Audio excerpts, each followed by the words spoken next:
Salut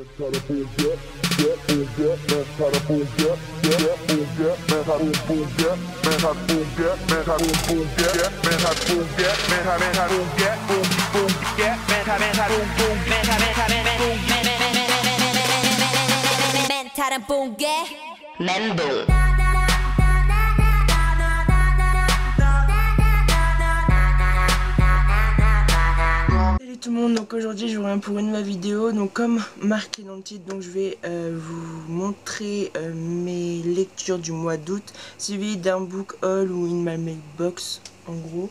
Tout simplement parce que j'ai mixé les deux, tout simplement parce que j'ai pas acheté énormément de livres, j'en ai acheté que 2.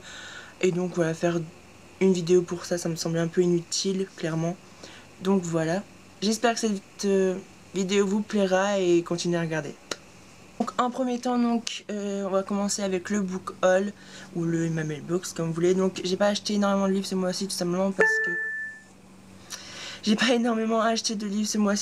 que j'en avais encore pas mal dans ma palle et que j'aime pas avoir des livres dans ma bibliothèque que je n'ai pas encore lus. Donc si vous vous attendez à des book hauls de malades avec des centaines de livres à chaque book haul ou ma black box, j'en suis désolée, mais voilà, je suis pas quelqu'un qui achète énormément de livres. Je préfère en acheter que 2 ou 3 voire 4 maximum par mois et les lire, et voilà, parce que j'aime pas avoir des livres, les acheter, ça ne sert à rien qu'ils restent dans ma bibliothèque pour je ne sais combien de temps. Donc autant les lire directement et moins gaspiller mon argent, on va dire, vu que ça coûte quand même une blinde les grands formats. Donc voilà, donc ce mois-ci j'ai acheté que 2 livres en poche, c'est mes premiers poches, enfin j'en ai pas beaucoup de poches en fait. Donc voilà, c'était des livres que je voulais depuis pas mal de temps, c'était dans ma wishlist depuis genre au moins 1 an. Tout simplement parce que j'ai connu la série donc Under the Dome l'été dernier et que j'ai beaucoup aimé. Et qu'ensuite voilà, j'ai beaucoup aimé aussi la lecture et que je voulais les lire pour voir si c'était fidèle à la série ou pas. Donc j'ai acheté le premier tome de Dome de Stephen King et le deuxième tome. Donc chacun font un peu 800 pages, donc ça me fait un peu peur. Mais bon voilà, je pense les lire en 2-3 fois. Voilà, ça ira. Donc je l'ai commencé un peu, j'ai lu genre 20 pages. Génial le gars. Mais voilà, enfin pour l'instant ça va, c'est assez fidèle au livre. Et voilà, donc c'est mes premiers Stephen King. Et j'ai vraiment hâte de les lire pour voir. J'ai hésité longuement avec Dome ou Carrie, qui est un peu le classique de Stephen King quoi, que j'aime aussi beaucoup le film, mais voilà, j'ai pris Dome. Donc voilà, donc pour l'histoire de Dome, si vous connaissez pas encore Under the Dome, je vous conseille de regarder la série qui est juste oufissime. Donc là c'est la saison 2 qui est diffusée en ce moment aux États-Unis. Je crois qu'il doit y avoir 13 épisodes par saison, donc ça va super vite. Là c'est arrivé au 9e épisode et je peux vous dire que c'est un truc de malade. Donc la première saison a été diffusée sur M6 en automne en France, je crois. Donc je vous conseille vraiment de regarder la première saison et c'est juste un truc de malade. Donc en gros c'est l'histoire de la ville de Chester's Mill, un truc comme ça. Donc aux États-Unis, un jour en fait, par hasard, un mystérieux dôme du plus d'une centaine de mètres et je sais pas combien de kilomètres va en fait couper du monde extérieur la ville de Chester's Mill et bien évidemment ses habitants. Et voilà, donc bien évidemment c'est un peu le chaos à l'intérieur comme à l'extérieur, seulement parce que les autorités ne comprennent pas comment ce dôme est arrivé là. On ne sait pas si c'est les militaires, enfin si c'est le pays qui a fait ça, ou si c'est un truc extraterrestre, on n'en sait rien. Et voilà, donc c'est un peu le chaos un peu partout. Et bien évidemment, voilà, certaines personnes vont vouloir prendre le pouvoir, d'autres vont essayer de comprendre pourquoi ce dôme est là, etc.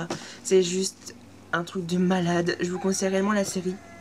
Je vous conseille réellement la série qui est vraiment très très bonne. Et voilà, je vous reparlerai très prochainement, je pense. Je ferai une revue sur ces 2 tomes. Je sais pas quand je vais finir de les lire parce que gros pavé quand même. Mais je pense voilà, vous en parler très prochainement sur ma chaîne. Et aussi faire une revue de la série.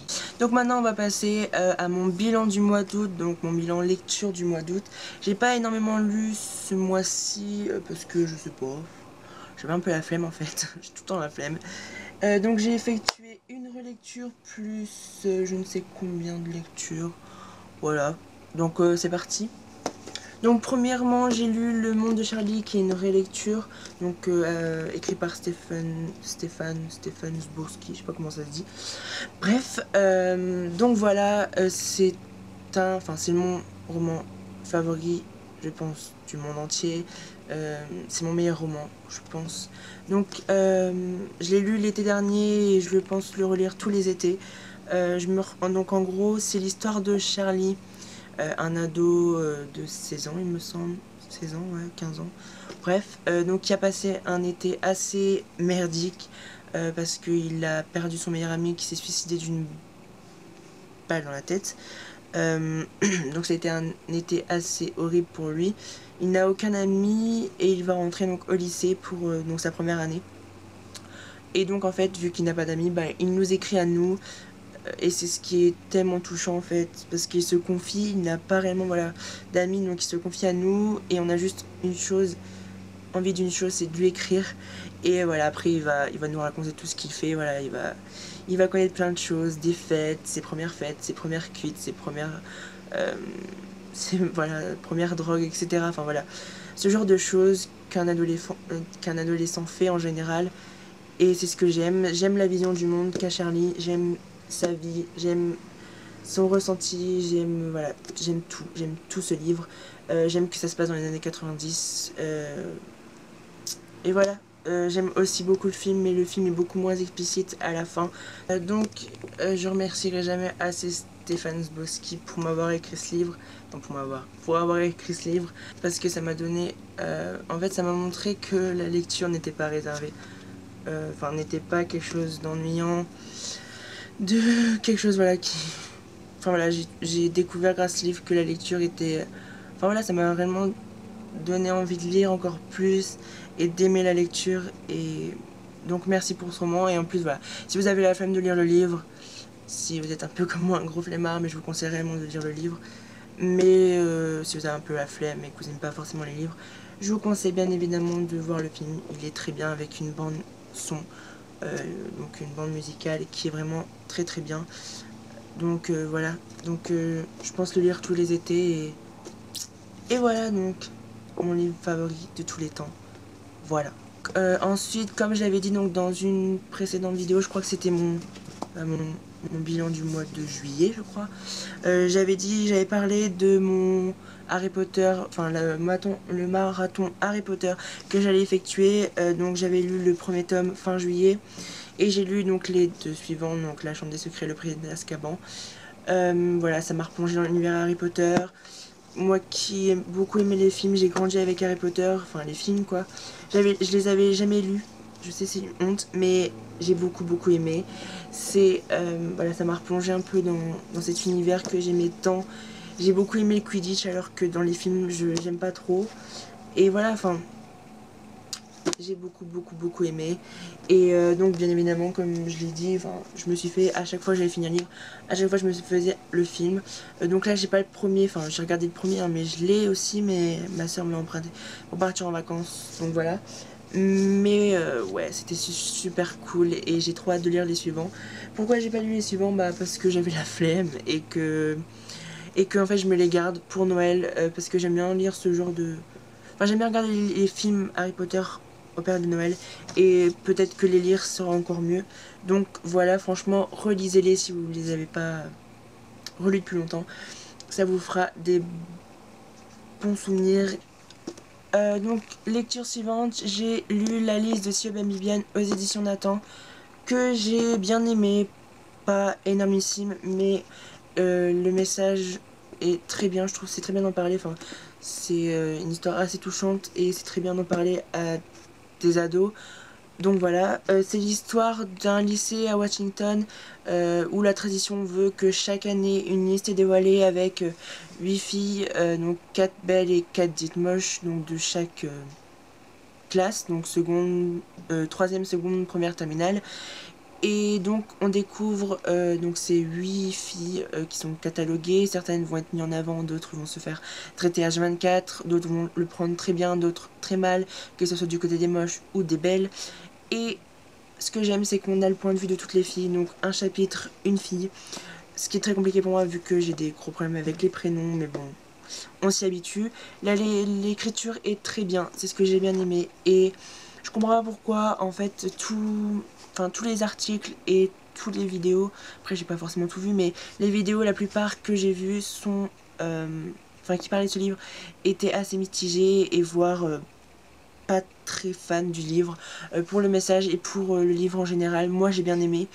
Je trouve que c'est bien d'en parler à des jeunes, parce que voilà, on ne parle pas assez, je pense, de ce thème-là, d'intolérance, on catalogue les gens, des choses comme ça. Je trouve que c'est bien d'en parler. Après, c'est pas une histoire méga ouf, mais bon, voilà, c'est une bonne lecture et je le conseille vraiment à tout le monde. Donc voilà. Donc ensuite, lecture suivante, donc c'est ma première autobiographie, enfin biographie, je sais pas réellement ce que c'est, je crois que c'est une autobiographie. C'est un livre de Jonathan Desnin et le titre c'est Condamné à me tuer, donc c'est aux éditions Exodocument. Donc en fait c'est pas moi qui ai voulu acheter ce livre au départ, c'est ma mère qui en a entendu parler à la télé en fait, parce que donc ce jeune homme Jonathan qui a aussi écrit ce livre donc a fait la promotion de ce livre dans pas mal d'émissions.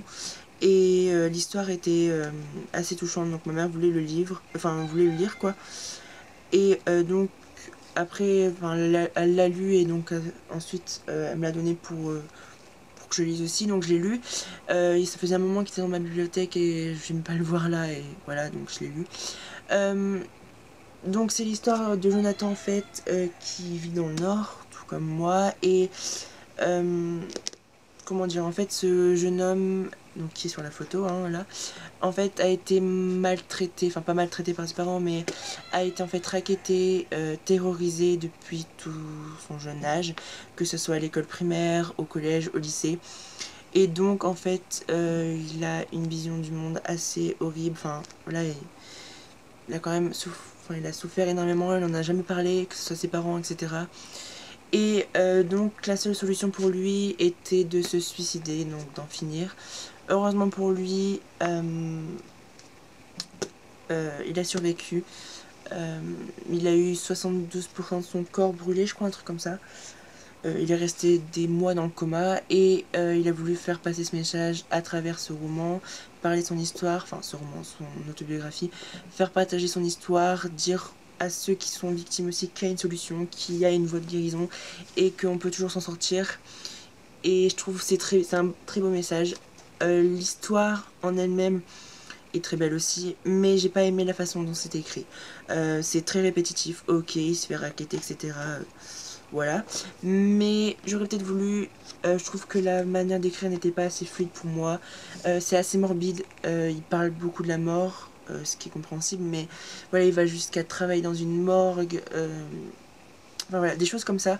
Je trouve que c'est assez morbide, donc franchement, les plus jeunes, enfin moi je suis pas encore majeure, mais si vous avez genre 12-13 ans, je vous conseille absolument pas ce livre, parce que c'est assez morbide, mais après voilà, le message qui est véhiculé est très très bien, hein, mais même la façon dont c'est écrit, j'ai pas aimé. Voilà, c'est un livre assez hard pour moi, je trouve. Mais en tout cas, ça me donne encore envie de lire d'autres biographies. Il y en a une d'une femme qui est passée à 7 à 8 il y a pas très longtemps, qui a été kidnappée genre pendant au moins 10 ans, qu'elle a été dans une cave et tout. Je vous mettrai le titre quelque part par là, je dois l'avoir dans ma wishlist, mais je veux vraiment le lire celui-là. Mais par contre, voilà, celui-là, je comptais pas trop le lire, mais voilà, je l'ai lu au final. Mais franchement, il faut vraiment avoir le cœur très accroché. C'est une histoire très émouvante, enfin voilà, il raconte toute son histoire, que voilà, ses parents, c'est des ouvriers, c'est des personnes, voilà, assez modestes, et voilà, enfin, ils pensent beaucoup à la mort, et enfin, c'est un livre assez morbide, donc si vous n'aimez pas ce genre de livre, ne lisez pas. Moi qui... Enfin voilà, c'était ma première biographie, ma première autobiographie, et en tout cas je pense pas en lire maintenant, dans l'immédiat, mais voilà. Donc si l'histoire vous plaît, que le message véhiculé vous plaît aussi, lisez-le, c'est très bien, ça vous fera réfléchir. Et, et voilà, donc bonne chance pour la lecture. Donc voilà, c'est tout pour ce bilan du mois d'août suivi de mon book haul ou ma mailbox. J'espère que cette vidéo vous aura plu. N'hésitez pas à commenter, à me dire si vous aussi vous avez lu l'un de ces livres. Je mettrai tous les liens, tous les noms des bouquins, etc. Toutes les choses mentionnées, tout sera en barre d'infos. Donc franchement, jeter un œil.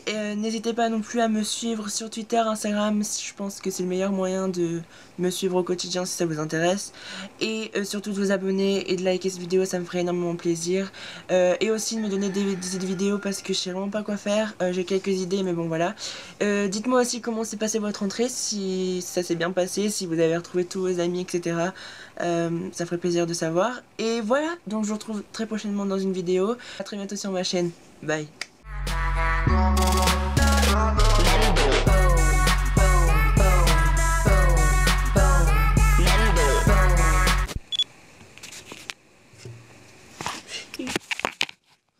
Casse-toi pas la gueule, hein. Je parle comme ça. Ouais, je sais pas si c'est en train d'enregistrer.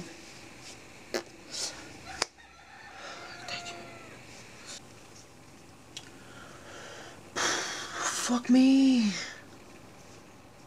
C'était pas une proposition. Ok. Donc maintenant.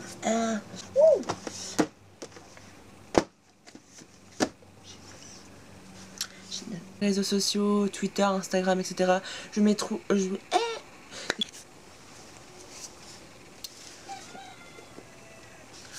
la ferme, j'ai jamais lu, c'est un truc de malade.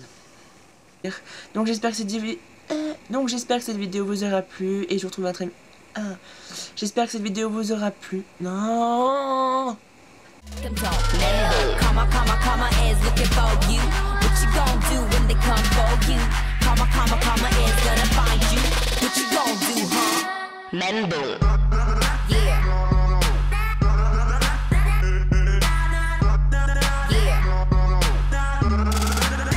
Feel the bass go.